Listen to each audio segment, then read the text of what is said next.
They told you that healing would make you softer, that once you processed your trauma, released your pain, and forgave everyone who hurt you, you'd become this open, gentle presence that welcomes everyone with unconditional love.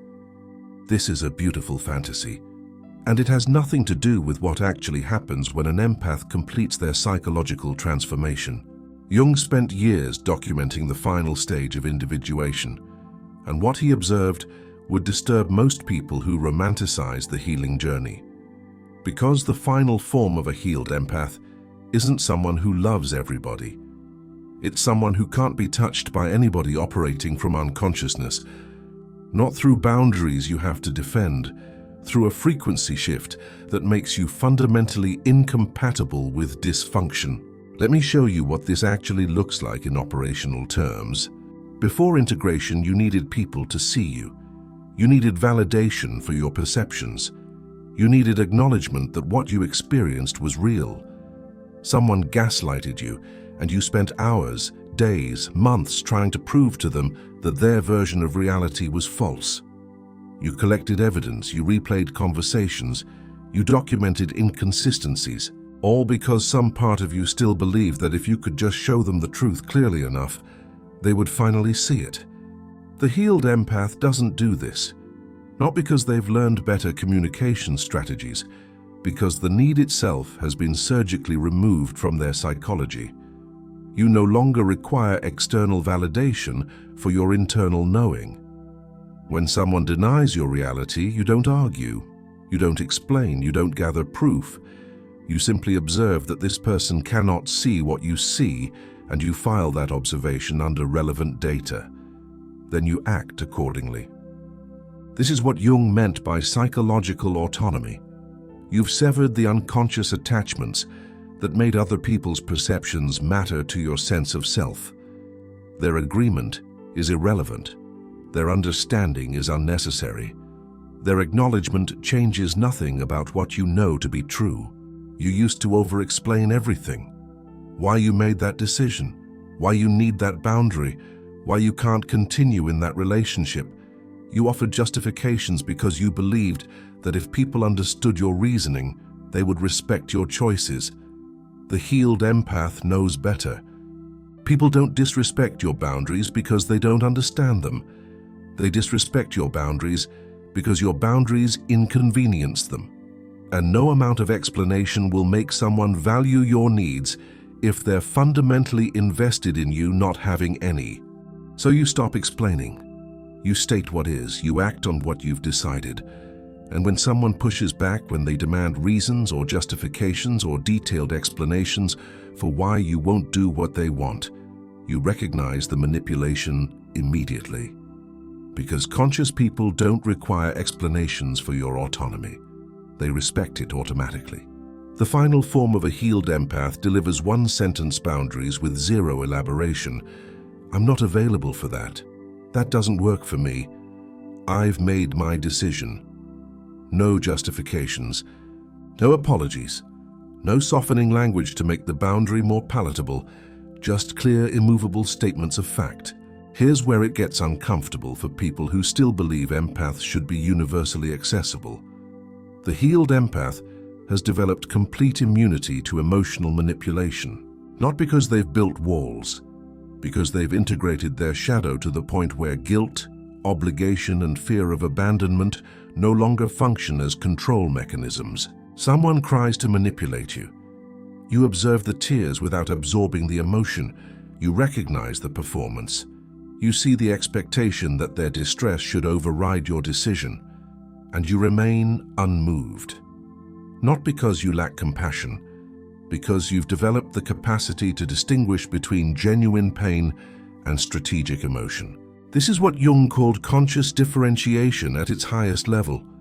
You can witness someone's suffering without making it your responsibility. You can acknowledge their pain without sacrificing yourself to alleviate it. You can hold space for their experience while maintaining absolute clarity about what is and isn't yours to carry. The unhealed empath mistakes emotional immunity for cruelty. The healed empath understands it as the foundation of genuine relating. You cannot have authentic connection with someone you're afraid to disappoint. You cannot love someone you're trying to save. You cannot respect someone you're enabling. You used to see people for who they could become. You invested in their potential. You held space for their growth. You believed that if you just loved them consistently enough, supported them patiently enough, they would eventually evolve into the version you knew they could be. The final form of a healed empath sees people exactly as they are right now, not who they could be, not who they claim they want to be, who they are demonstrating themselves to be through repeated behavioral patterns. And you make decisions based on that reality. This isn't cynicism, it's respect. You're finally taking people seriously enough to believe them when they show you who they are. You're no longer insulting them by assuming they need you to see past their current reality to some imagined future self. When someone shows you through consistent action that they cannot meet you with consciousness, you don't wait for them to change. You don't hope they'll do their work. You don't invest in potential that exists only in your perception. You observe what is, you accept what is, and you decide whether what is deserves access to you. The healed empath is still capable of profound depth, still capable of holding space for genuine transformation, still capable of the kind of presence that creates safety for real vulnerability. But now these capacities are reserved exclusively for people who demonstrate reciprocal consciousness. You can feel within seconds whether someone is doing their own psychological work. You can detect immediately whether they take responsibility for their internal experience or expect you to manage it for them. You can assess with surgical precision whether this person respects boundaries or tests them. And based on that assessment, you calibrate exactly how much of yourself they get access to. This isn't performed consciously. It's automatic. Your system has integrated the data from years of being exploited, and now it protects you through sophisticated access protocols that operate beneath conscious thought. People who operate from integrity experience you as warm, present, deeply engaged. People who operate from manipulation experience you as cold, distant, impossible to reach. Both perceptions are accurate. You're simply responding to what you're being offered with exactly the level of openness it deserves. This is the part that Jung emphasized, but that most people misunderstand. The final form of a healed empath isn't someone who has transcended their sensitivity.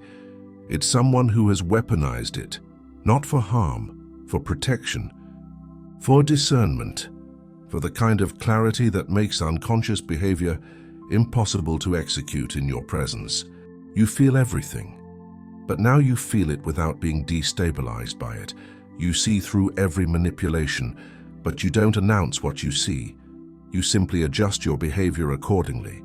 You recognize dysfunction instantly, but you no longer try to fix it. You just remove yourself from proximity to it.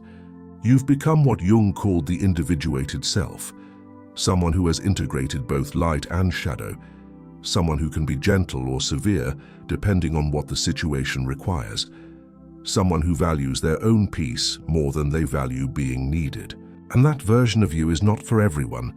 That version of you will be called cold by people who benefited from your warmth, called selfish by people who exploited your generosity, called harsh by people who required your softness to avoid their own growth. Let them call you whatever they need to call you. You're no longer performing for an audience that cannot recognize transformation when they see it. You're operating from a frequency where their opinions are simply irrelevant noise. This is what a healed empath actually becomes. Not more loving, more discerning, not more open, more sovereign, not more available, more protective of what they've built in the aftermath of their own dissolution. You don't save people anymore. You don't absorb their pain. You don't sacrifice yourself to keep them comfortable.